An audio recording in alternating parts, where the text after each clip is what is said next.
श्रापित। अरे बाप रे, ये क्या था? किस चीज की आवाज आई है? अंदर का बल्ब। ए टकुनो, टकनो टकुनो, ऊपर रह, पैर में हल जाए, ऊपर रह, ऊपर रह, ऊपर नीचे मत आना तुम। नीचे कांच ही कांच होंगे। ऊपर खा ले तो प्रॉब्लम है। वहीं पे सेट सेट टको सेट, नीचे मत आना, बचा के चलो तुम। तो आप लोग देख चुके हैं कि अभी अभी क्या हुआ।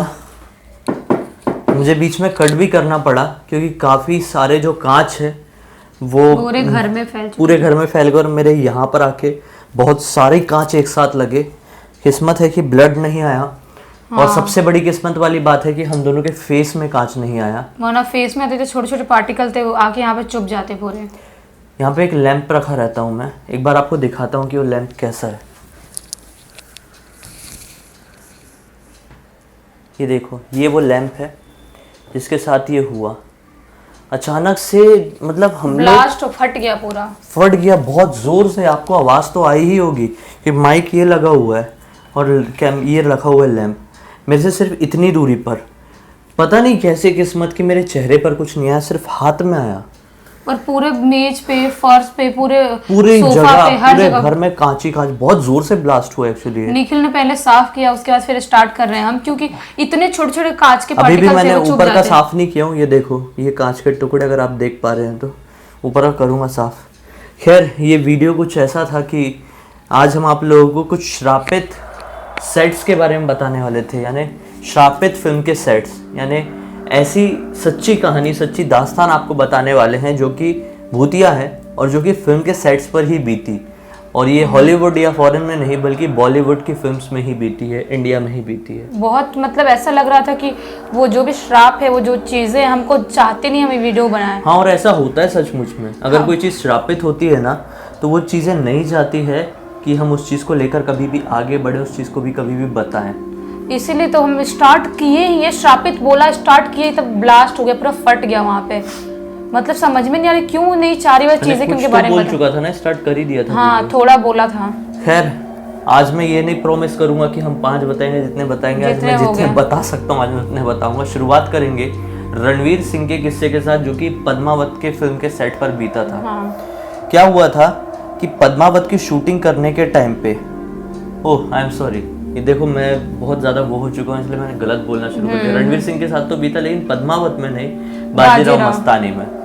बाजीराव मस्तानी में जब ये फिल्म की शूटिंग चल रही थी एक पर्टिकुलर सेट पे, तो वहां पर क्या हुआ था पता है? सारे लोग ब्रेक में रहे होंगे, एक पर्टिकुलर सीन जहाँ पर बड़ा हॉल रहा होगा, सारे लोग ब्रेक पर रहे होंगे और इधर उधर रहे होंगे कुछ लोग, और रणवीर सिंह अपना ब्रेक खत्म कर चुके थे या फिर कुछ करने के लिए उस हॉल में पहुंचे थे जहाँ पे शूटिंग हो रही थी, होने वाली थी, स्टार्ट होने ही वाली थी। वहाँ पे जो भी सेटअप था सब तैयार कर दिए थे। हाँ, तो रणवीर सिंह जैसे ही वहां पर पहुंचे तो अचानक से उनकी नजर पड़ी उनके सामने की एक दीवार पे जो कि ब्लैक कलर की दीवार थी ना। हाँ। उस ब्लैक कलर की दीवार में लिटरली जो हवा चल रही थी उस जगह पे, तो हवा से धूल उड़ रही थी और वो धूल उड़ के उस ब्लैक कलर की दीवार में चल रही थी। वो धूल उस दीवार में चिपक के ना एक इंसान के फेस की आकृति बना ली थी। और वो इंसान का फेस कोई नॉर्मल इंसान नहीं था, बल्कि देखने में साफ साफ लग रहा था कि वो फेस बाजीराव का ही है। मूछ, पूरा जो भी कॉस्ट्यूम जो पहनते थे वो था, और उनके जो भी आर्म्स थे वो भी दिख रहे थे, मतलब क्लियर दिख रहा था, क्लियर फेस दिख रहा था कि धूल की वजह से, धूल मतलब उड़ रही है और दीवार में चिपक रही है। और वो चिपक क्यों रही थी? क्योंकि हो सकता है उसमें कुछ पेंट किया गया होगा दीवार में काली बनाने के लिए, सेटअप करने के लिए। तो जो धूल उड़ के उसमें चिपक गई थी दीवार में, वो ऐसा लग रहा था कि वो धूल ने एक इंसान के फेस की आकृति बना ली है जो बाजीराव की ही थी। और सबने देखा लगभग। रणवीर सिंह ने तुरंत 4-5 लोगों को बुलाए और फिर हल्ला मच गया पूरे सेट में। सब लोगों ने देखे, फोटोज क्लिक हुई। और अब आप लोग बोलेंगे कि हमको कैसे पता, हम भी सेट में देखे। नहीं, ऐसा कुछ नहीं है। रणवीर सिंह ने कई अपने इंटरव्यू में ये चीज बता चुके। गूगल में आपको मिल जाएगा, गूगल में पूरी जानकारी है कि ये कांड क्या था। खैर जो भी हो, बहुत ज्यादा हैरान करने वाला था। वही तो मतलब बाजीराव की आत्मा क्या चाह रहे थे या देखना चाह रहे थे क्या शूटिंग हो रही है, हो सकता है चाह रहे होंगे वो। उनकी मतलब एनर्जीज आ जाती है, किसी चीज के ऊपर कुछ करो ना, फिल्म्स वगैरह, हाँ तो एनर्जीज आ जाती है, कभी साथ देती है और कभी बिल्कुल भी नहीं। नुकसान तो पहुंचाती यहाँ है। पर ये साथ ही दे रही होगी बेशक, कुछ गलत तो था नहीं इसमें। खैर दूसरा किस्सा किसके ऊपर, जो तुमने विक्रम भट्ट जानी थी और मुझे नहीं पता। हाँ बताओ। विक्रम भट्ट के ऊपर है, जो मतलब हम लोगों ने से बहुत सारे लोगों ने सुना है, जो राज फिल्म में जो आवाज थी चीखने वाली, जो चिल्लाती है हाँ ऐसे वाली चिल्लाती है, वो आवाज मतलब रियल आवाज से इंस्पायर थी। मतलब कि वो आवाज विक्रम भट्ट ने पहले सुन चुके थे और उनके टीम के लोगों ने सुन चुके थे, और उसके बाद वैसी ही आवाज उस फिल्म में बनाई गई थी। कैसे बनाई थी मैं बताती हूँ। जब वो लोग 1993 में शूट कर रहे थे, कोई मेल था या कोई मतलब बहुत ही बड़ा रूम टाइप था, मतलब होता है ना बहुत लंबा रूम रहता है, यहाँ से यहाँ तक कि बहुत लंबा आगे तक चलता जाएगा, वैसा रूम था। तो वहाँ पे अपना सेटअप लगाया, कैमरा वैमरा सब सेट किए थे कि आगे सीन वहाँ पे करेंगे। तो वहाँ पे सेट सीन करने के लिए वहाँ पे मतलब वो लोगों ने लगा लिए थे कैमरा, लेकिन जो बाहर क्रू मेंबर थे वो अभी नहीं आए थे। तो वो लोग आने का वेट कर रहे थे, वहीं पे बैठे, उनके साथ वाले डीओपी थे वो, और वो वहाँ पे बैठे हुए थे। तो अचानक से उनको बहुत जोर से चिल्लाने की आवाज आई, मतलब ऐसा कोई बहुत गला फाड़ के चिल्ला रहा है, और चिल्लाने के बाद उनको ऐसी वाली आवाज आई। हाँ तो फिर थोड़ा सा डर गए वो कि यहाँ पे पूरा रूम में अंधेरा है, यहाँ पे कुछ दिख नहीं रहा है, तो मतलब क्या है ये। तो फिर उन्होंने जो उनका स्टंटमैन था, जो लोग फाइटिंग वाइटिंग करते हैं, वो उसको मतलब विंडो से बोला कि यहाँ पे कुछ चिल्लाने की आवाज आ रही है। तो उसको बोला, तो उसने 2 आदमी को भेजा, बॉडी बिल्डर आदमी को भेजा कि जा तू देख यहाँ पे कैसी चिल्लाने की आवाज आ रही है। मतलब उन लोग का ऐसा डाउट हो रहा था कि जो हमारे क्रू मेंबर होंगे या कोई मजाक कर रहा होगा, मस्ती कर रहे होंगे। तो फिर 2 लोगों को भेजे, वो हॉकी के लेके आए, पता नहीं क्यों लाए, सोच रहे होंगे भूत को मारेंगे, तो हॉकी के लेके आए। उसके बाद जाके पूरे रूम में उधर पूरा देखे, कुछ भी नहीं था। फिर आके बोले कुछ नहीं मिला वहाँ पे।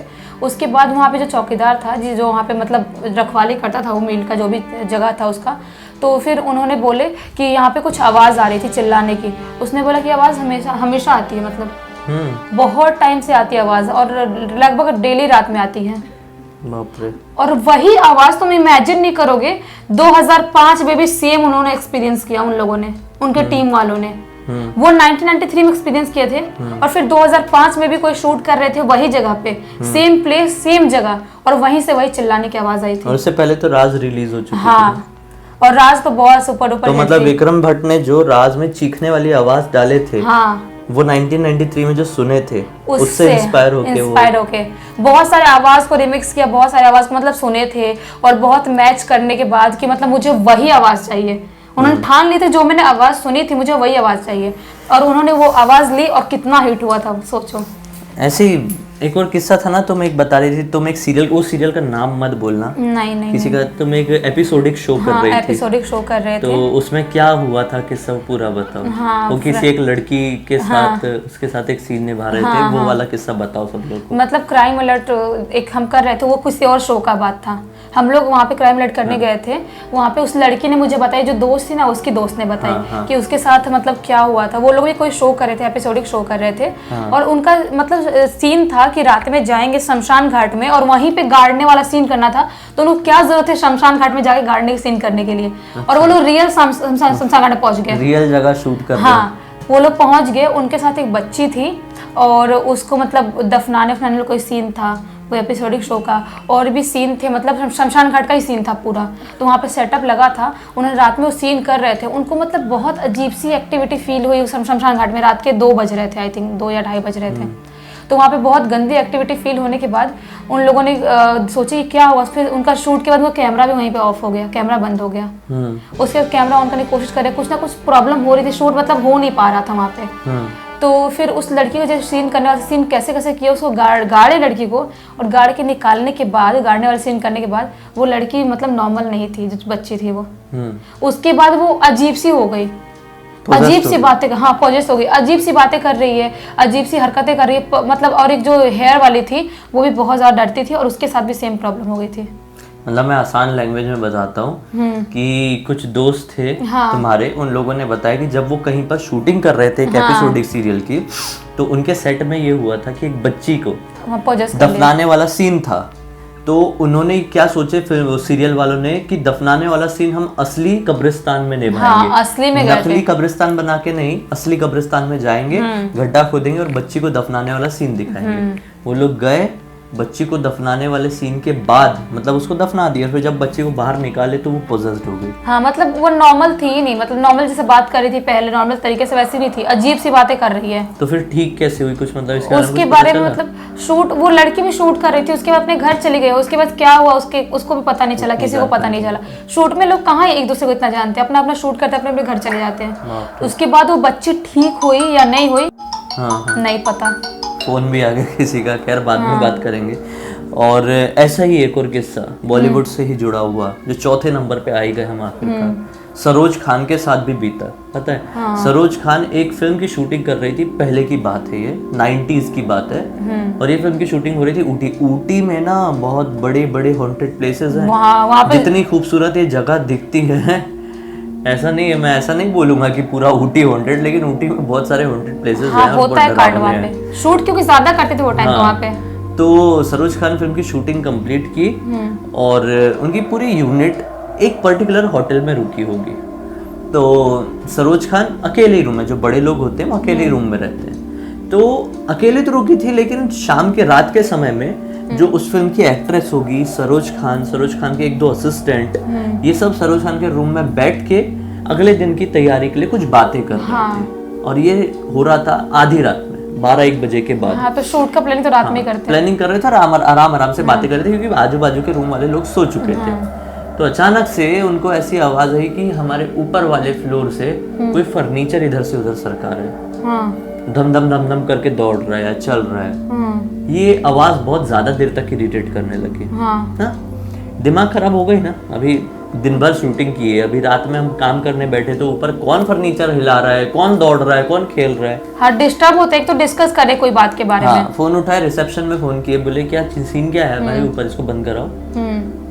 तो पता चला, मैनेजर ने ये बताया कि मैम आपके ऊपर वाले फ्लोर में तो कोई है ही नहीं, कोई भी नहीं है। इनफैक्ट हम बहुत अच्छे से श्योर हैं कि ऊपर वाला रूम पिछले 1 महीने से गया ही नहीं है, किसी ने रेंट पे ही नहीं लिया है, मतलब कोई रहने ही नहीं आया उसमें। तो फिर ये कैसे पॉसिबल है कि ऊपर कोई फर्नीचर सरकाएगा। फिर भी बोले नहीं आप चेक करो।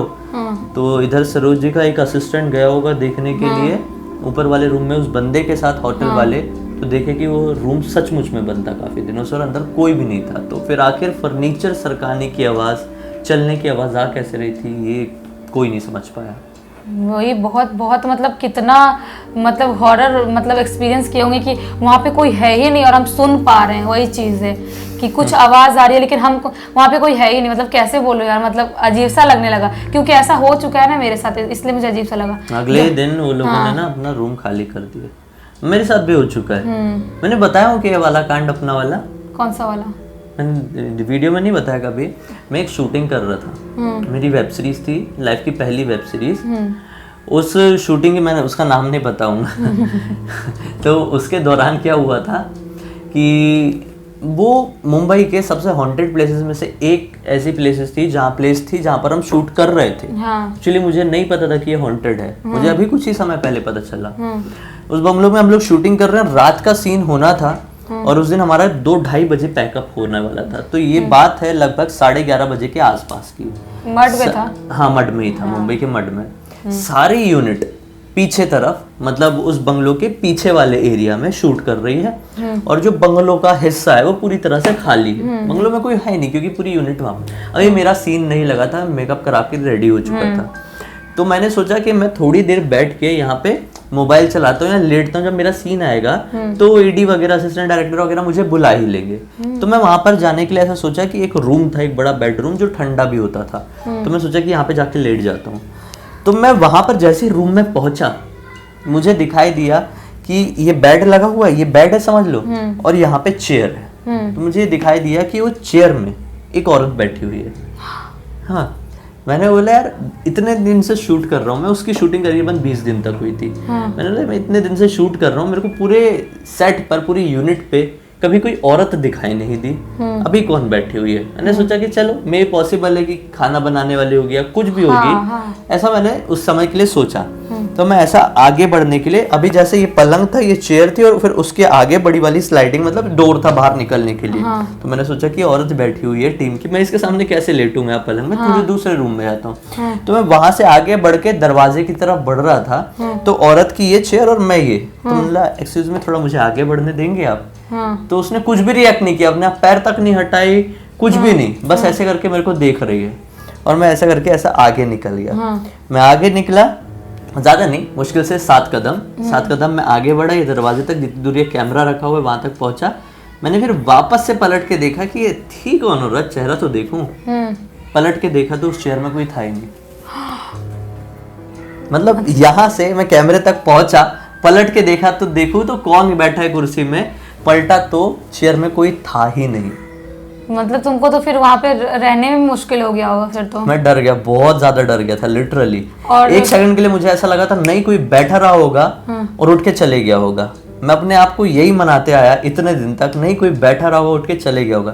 लेकिन आज भी जब मैं डीपली सोचता हूँ कि मैं यहाँ से लेकर उस कैमरे तक चलूंगा, इतनी जल्दी कैसे जाएगा? तो इतनी जल्दी एक औरत जो कि हेल्दी है, जिसकी उम्र ज्यादा दिख रही है 50-55 साल की, वो कैसे इतनी जल्दी उठ के दूसरे रूम में आप कहीं और चली जाएगी, जबकि वो रूम बहुत बड़ा था। शूटिंग वाले रूम बड़े होते हैं, आप सभी लोगों को पता होगा। कैसे जा सकती है, मुझे आज तक समझ में नहीं आया। काफी सालों बाद अभी अभी मुझे पता चला कि वो जो बंगलो है जहाँ पे हमारी शूटिंग चल रही थी वो हॉन्टेड है, और वहां पे कई बार मेकअप रूम में। मनीषा बंगलो तो नहीं था? हाँ, तुम सबको बता दो, नहीं मनीषा बंगलो नहीं था। ऐसा किसी भी बंगलो का नाम लेना गलत होता है। हाँ ठीक है। तो हम नहीं ले सकते किसी। मनीषा बंगलो नहीं था, उसके लिए टेंशन मत लो, था एक बंगलो। तो बस मैं समझ गया कि वो जगह हॉन्टेड है। उसके बाद से मेरी हिम्मत बड़ी रेयर हो पाती कि उस बंगलो में शूट कर पाऊँ, लेकिन बस एक ही मौका मिला वहाँ पर शूट करने का, जो कि दिन में हुआ उसके बाद। तो फिर सही था। कुछ लोगों को शिकायत रहती है कि हमारे साथ ही क्यों ऐसी चीज़ें होती है।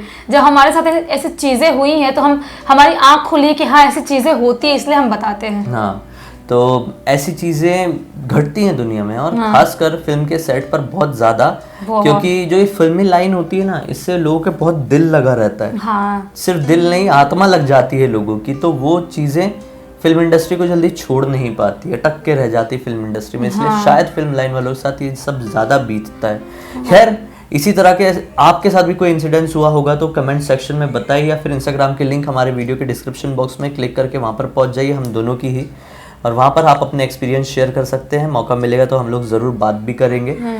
हमारा वीडियो अब तक देखिए, वीडियो अच्छा लगा तो इस वीडियो को लाइक कर देना, चैनल को सब्सक्राइब करके बेल आइकन को दबा के ऑल के ऑप्शन में क्लिक करना। इसी तरह के हैरान कर देने वाले बहुत ही खौफनाक वीडियोस हम लोग लेके आते रहते हैं। अगले वीडियो को लेकर मन में कोई भी सुझाव है कमेंट सेक्शन में ज़रूर बता देना। चलो कल फिर से मिलते हैं, तब तक के लिए बहुत बहुत धन्यवाद। मुझे एक चीज़ समझ में नहीं आ रही है कि मैं यहाँ से उठ के यहाँ तक जाऊँगा तो कैसे कोई इतनी जल्दी उठ के वहाँ से जा सकता है। वही तो पॉसिबल ये ही नहीं है मुझे आज तक समझ में नहीं आया। देखो ये ब्लर भी हो गया, मेरा कान भी दुख रहा है उसे फटने की वजह से।